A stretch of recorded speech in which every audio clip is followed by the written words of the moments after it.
what inspires me in life is always to look at life in a positive way.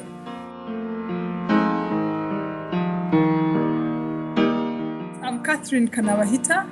I'm the director of the Gender Mainstreaming Directorate, Makerere University. The Gender Mainstreaming Directorate started in 2001 to mainstream gender in the functions of the university.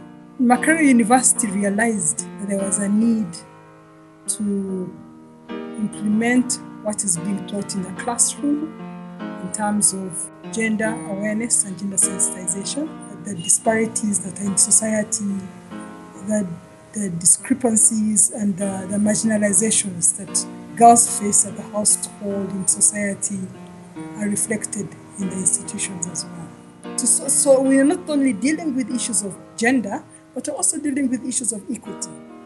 And so the offer from MSJD came in as a major ray of hope. It was like a mustard seed.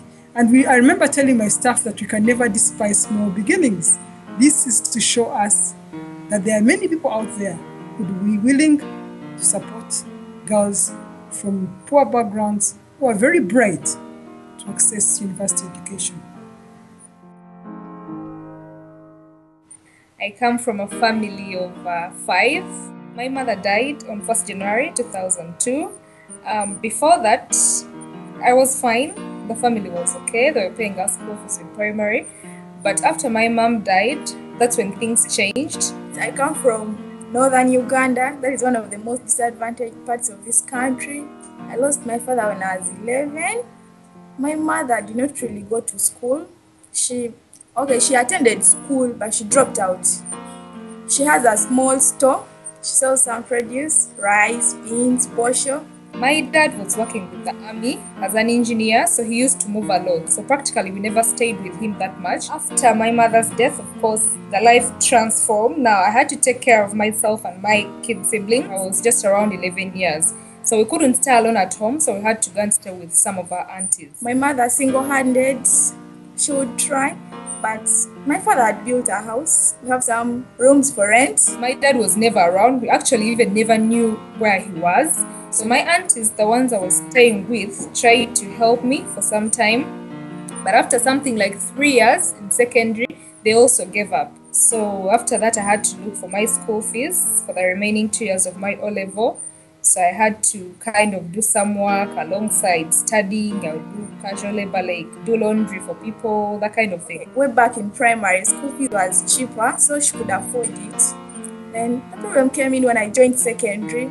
That got quite expensive, and I have little siblings. So during holiday, I would have to work behind a store, work together. When school approached, the money wasn't actually enough. I could not cater for all of that. So I stayed home for 1 year. So I applied to university, not knowing where I'm going to get the tuition from, but I just applied, Next, university. And what do you want to study? And to do law. So expensive. First year, first semester. It took me 8 months to raise that. I just had faith, like, if God brought me from that far, He always promised. Someday, all will be right. And they told me, you know what? You got the scholarship. I ran down the stairs of the building just screaming. I just couldn't believe that, I'm just going to go through university just like that. The good news came in. So I could not laugh. I couldn't do anything. All I did was cry and thank God. So it was really very beautiful.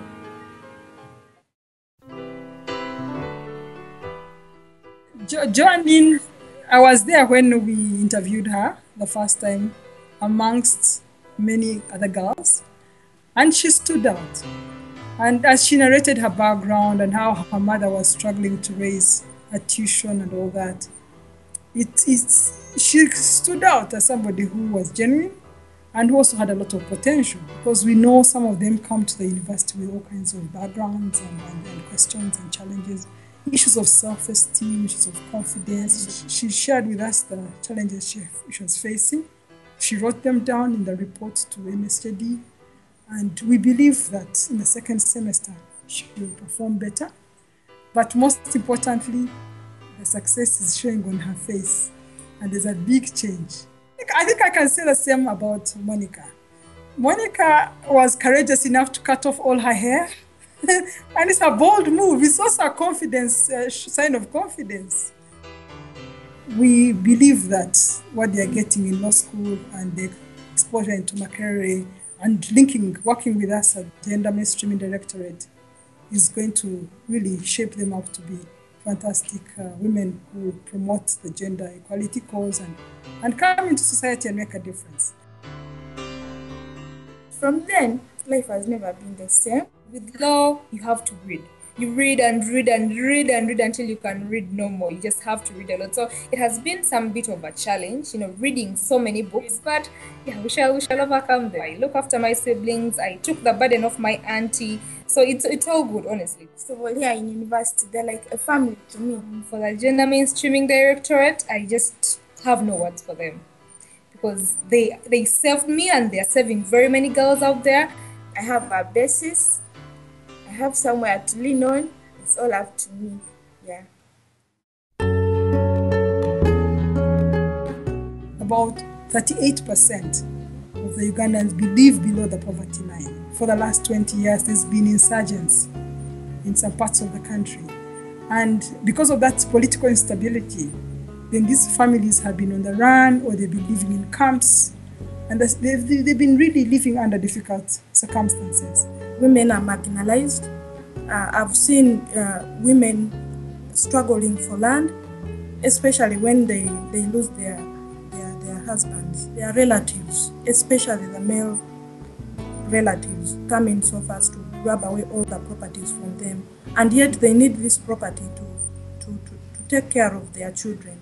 For boys, like, they're always considered. Girls are seen as a source of wealth. Back here in Africa, we are so marginalized. You only looked at as someone who's supposed to grow up and get married or something like that. My father went to school, did medicine, was employed, all was well. And my mother didn't go to school. Like the saying goes that when you educate a woman, you educate a nation. I think women naturally have some sort of unique power about them. Just one woman in society can transform a lot. Yeah. It's about talking and I talk. Yes, one of the things that inspired me is my own family story. Law makes you open-minded and know that everyone is equal in society. Every human being has rights.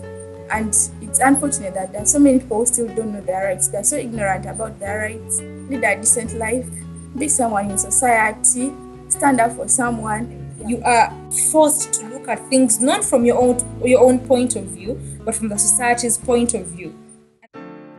I'm hopeful in life, in whatever I do.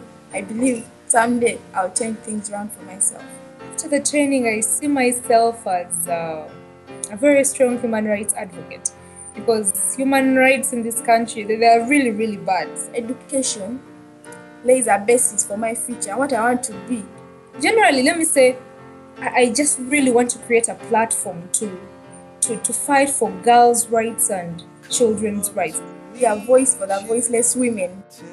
The need is still there. We appeal to those who can to give to this great cause. We see the change that MSJD has already made in the two lives. It empowers the girls, it gives them a future for not only themselves but even for the country. And when you educate a girl, you educate a nation. You bring hope and a smile to a girl in Uganda who would never have dreamt of having a higher education, yet they are so bright. Makerere University is very grateful to MSJD and MSJD partners for the donations that they have made. These resources, these finances that you're sending are going straight to the girls' education. To MSJD, what I can say to them is thank you. I don't know, those two words should summarize everything that I can feel because I can't express it. It's just too much. We want to pledge our commitment to ensure that this partnership is fruitful. Thank you.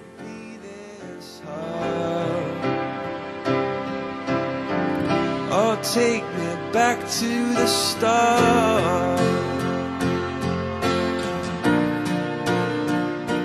I hold this scholarship. It's like a light that I'm using to see my path to achieve